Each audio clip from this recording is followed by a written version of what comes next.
It's a TV5 I-Team report. They're big, colorful, and a child's dream come true. But those giant playscapes you see at popular fast food restaurants may be making your children sick. The I-Team goes undercover.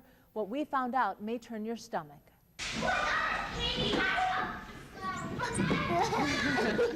They are called indoor playgrounds. They are real-life adventures, but these jungle gyms you find at popular fast food restaurants are more than just entertaining your children. They're the breeding ground for several different kinds of bacteria that could make your child sick.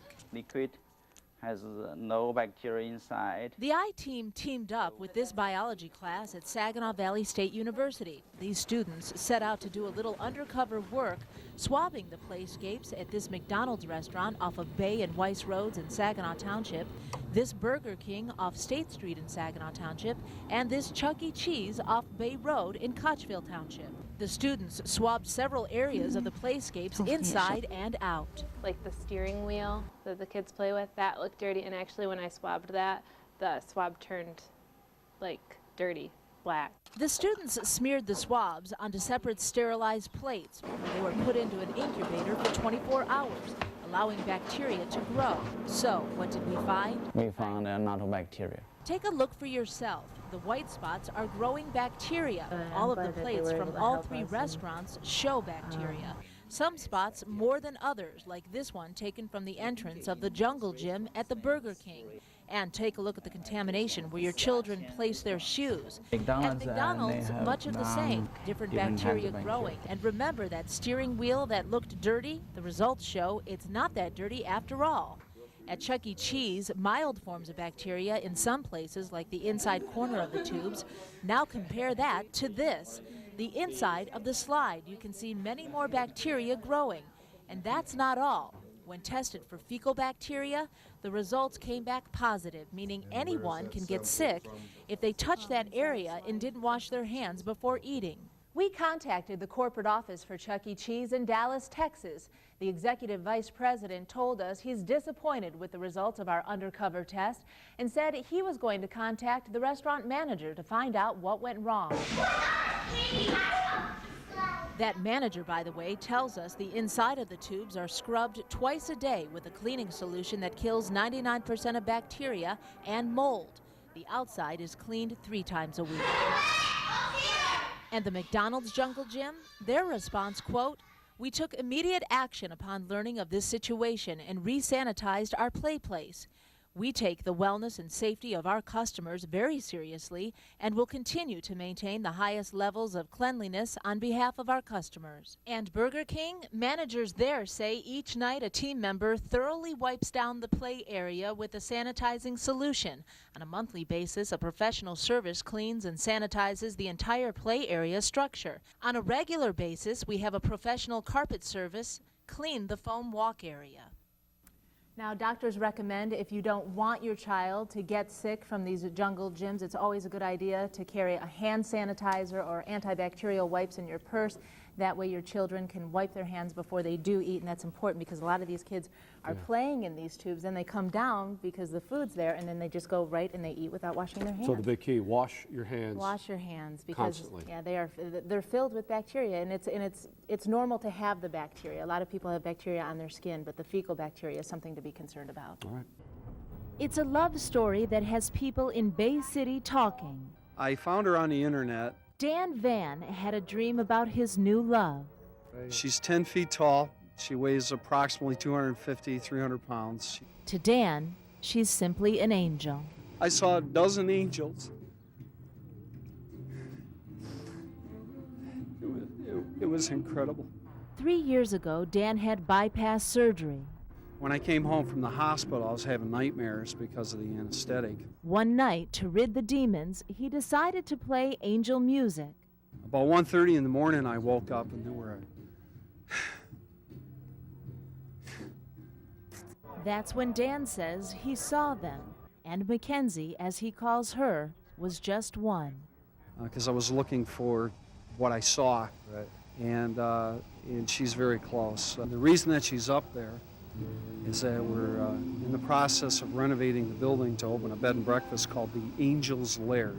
It was important to to us to have her go up on the eve of Thanksgiving so that Bay City would know that there's an angel watching over the city.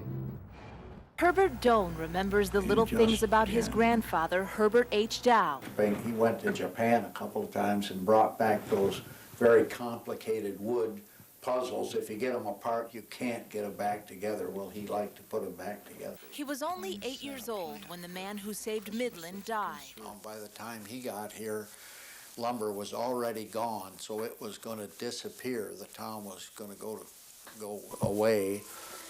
And because he started the Dow Chemical Company, it prospered. As the company grew, so did Dow's willingness to give. He contributed to every church. He was interested in gardening and built the Dow Gardens. But it doesn't stop there. In 1936, the Herbert H. and Grace A. Dow Foundation was formed. We now have assets of a little over $500 million. Today, the foundation gives away about $20 million a year. A lot of that goes to education. Among those schools and universities on the list, Michigan State University, Delta College, Northwood University, Alma College, and Hillsdale College. And a lot of that money stays right in Midland.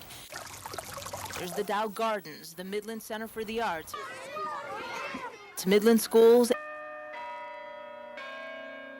and churches. Well, he is the basis of the community.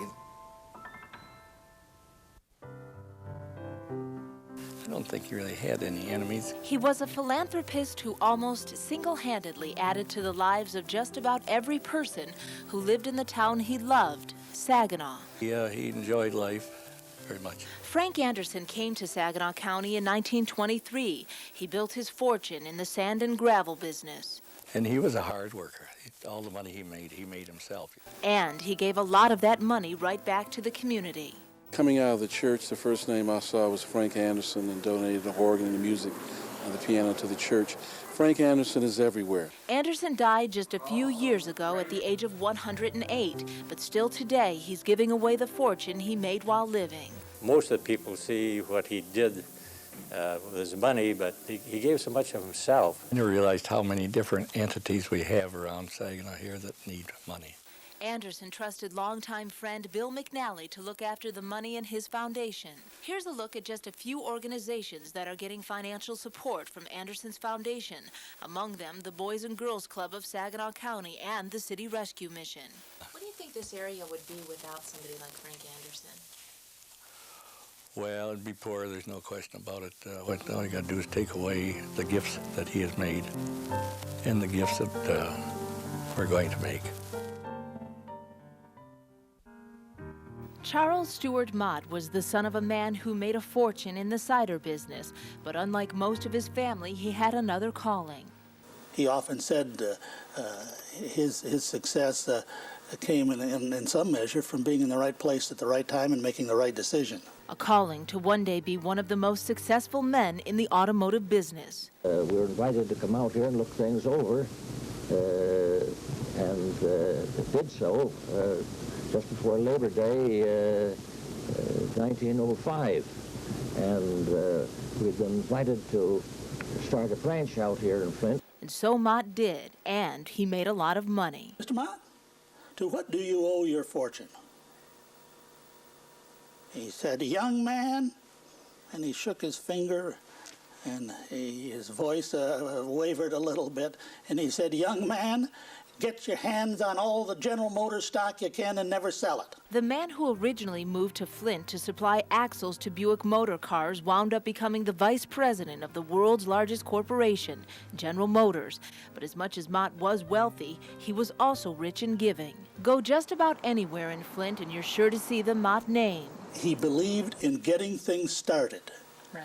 And then the project should support itself. Mr. Mott started the Mott Foundation in 1926. Today, the Mott Foundation is one of the largest in this country, donating $88 million to local and national programs.